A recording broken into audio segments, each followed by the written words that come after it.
sens, c'est un complément de revenu. Tu fais un bon coup. La fortune est au bout de l'essai. Je pense qu'il y a quand même de l'avenir et un beau créneau à prendre pour les agriculteurs qui sauront le prendre au bon moment. Alors, je bondis sur l'affaire. Ils s'appellent Maxime et Nicolas. Ils sont agriculteurs à Mormoiron dans le Vaucluse. Comme quelques autres confrères déjà, ils se sont lancés depuis quelques mois dans la culture de plantes aromatiques sur des terres qu'ils avaient jusque-là décidé de laisser en friche. Objectif ? Se garantir un complément de revenus non négligeable, une source financière d'avenir. Il faut savoir que dans le terroir, ici, il y a des centaines d'hectares d'abandonnés, carrément. Pour débroussailler ça, le remettre en culture, au prix de maintenant, ça coûte une fortune. Dans les fruits et légumes, autrefois ça marchait bien, maintenant c'est à la limite de la rentabilité.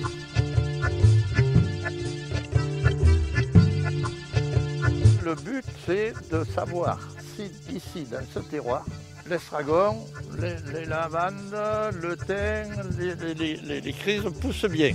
Pour pouvoir dire après aux agriculteurs, mes collègues agriculteurs, il y a un potentiel. Je le vois honnêtement que comme un complément de revenu. Mais je dirais que je vois toute l'exploitation comme un complément de revenu. Que cumuler, mis bout à bout, ça fasse un revenu complet pour l'agriculteur. En sachant que quand même Algovital, avec la personne de Christophe Gilles, ils sont très intéressés et ont un potentiel de commercialisation de suite. Donc il ne reste plus qu'à produire.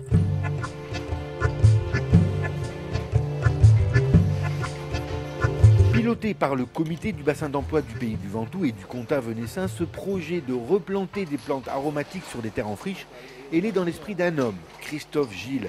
Depuis 2008, Christophe Gilles est le manager général d'Algovital, une société réputée en cosmétiques naturels de caractère et sur mesure. Une entreprise d'une trentaine de salariés implantée à Mormoiron qui garantit aux agriculteurs locaux l'achat de leurs plantes aromatiques. Avoir une entité industrielle ultra moderne, ultra rentable au milieu d'un désert social, aucun intérêt.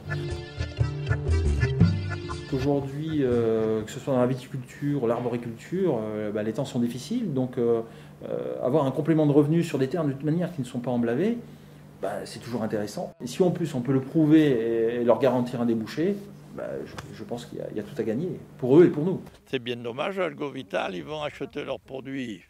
Où ça, monsieur Gilles, de partout? Si on n'arrive pas à trouver ici, on est obligé d'aller sourcer beaucoup plus loin.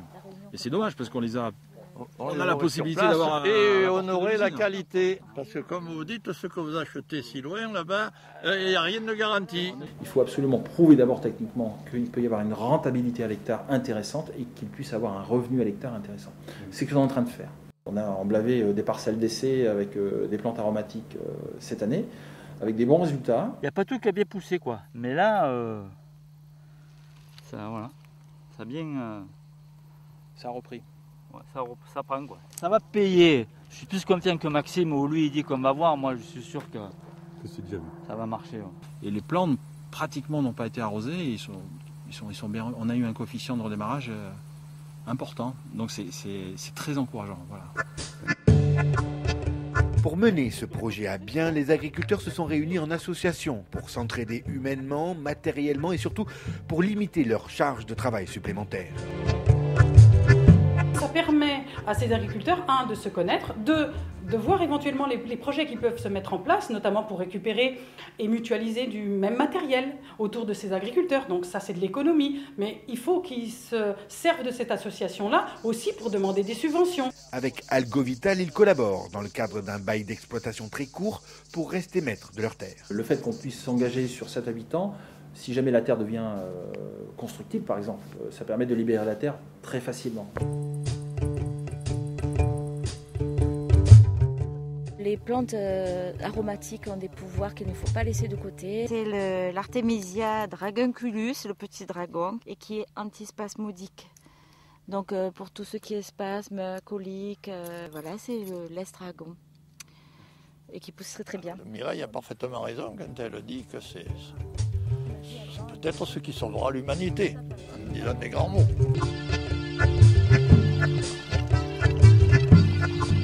ce projet vous intéresse, vous êtes un agriculteur du Vaucluse, vous espérez un complément de revenus garanti, vous voulez donner une nouvelle jeunesse à vos terres en friche, contactez le comité de bassin d'emploi du pays Ventoux-Contavenessin ou la société Algovital.